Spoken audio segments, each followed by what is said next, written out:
ఎడారిలో సెలయర్లో డిసెంబర్ 8వ తేదీ దేవుని చేత ఏర్పరచబడిన వారును పరిశుద్ధులను ప్రియులైన వారికి తగినట్లు మీరు జాలిగల మనసును ధరించుకొనుడి.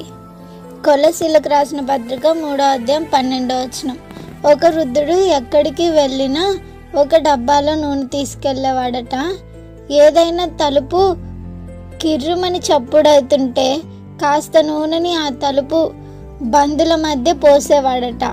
ఏదైనా గడియ తీయడం కాస్త కష్టంగా ఉంటే నూనె రాసి తేలికగా వచ్చేలా చేసేవాడట. ఇలా తన దారిలో కష్టంగా ఉన్న వాటిని అన్నిటినీ నూనెతో మెత్తన చేస్తూ తన తరువాత వచ్చే వాళ్ళకి సౌకర్యంగా ఉండేలా చేసేవాడు. అతన్ని అందరూ పిచ్చివాడనేవారు. కానీ ఆ వృద్ధుడు మాత్రం తొణకకుండా డబ్బా ఖాళీ అయినప్పుడల్లా దాన్ని నింపుకుంటూ తన పని తాను చేసుకుంటూ పోయేవాడు. చాలా జీవితాలు ప్రతిరోజు ఇలాంటి చప్పులు చేస్తూ భారంగా చిరాకుగా మూలుగుతూ ఉంటాయి. ఏది సవ్యంగా జరగదు. వాళ్ళకి సంతోషం, సాత్వికం, వివేచన అనే నూనె అవసరం. నీ దగ్గర నీ నూనె సీసా ఉందా? నీ స్నేహితులకి సహాయపడడానికి ఉదయం మొదలుకొని సిద్ధపడి ఉండు. దిగులుగా ఉన్న హృదయానికి ప్రోత్సాహం అనే నూనె రాయి. అది ఆ హృదయానికి ఎంత ఆదరణకరమో కదా. వెన్ను తట్టి లేవనెత్తే ఒక్క మాట, ఆ మాటను పలకడానికి బద్దకించుకు.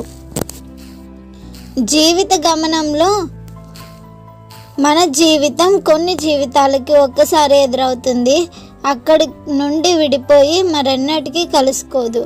మన దగ్గర ఉన్న జాలి అనే నూనెను కష్టాల్లో ఉన్న అనేకమైన జీవితాల మీద పోసి వాటిలోని ఘర్షణను, రాపిడిని మెత్తగా చేయగలిగితే రక్షకుని విమోచన వాత్సల్యానికి ఆ హృదయాలను సిద్ధపరచగలిగితే మన విధిని మనం నిర్వహించినట్టే.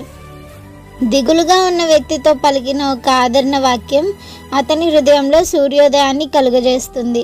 మనుషుల మనసులో రగిలే వేదన మనకు అర్థం కాదు, మనం చూడలేము. అయితే ప్రేమ అన్నిటినీ వెలిగిస్తుంది. పగులుతున్న గుండెల్ని, రగులుతున్న ఆత్మల్ని దిగులు మాన్పించి సేదతీర్చేలా జాలి చూపిద్దాం. సహోదర ప్రేమ విషయంలో ఒకని అందొకడు అనురాగము గలవారే. రోమీలకు రాసిన పత్రిక 12వ అధ్యాయం 10వ వచనం. Praise the lord.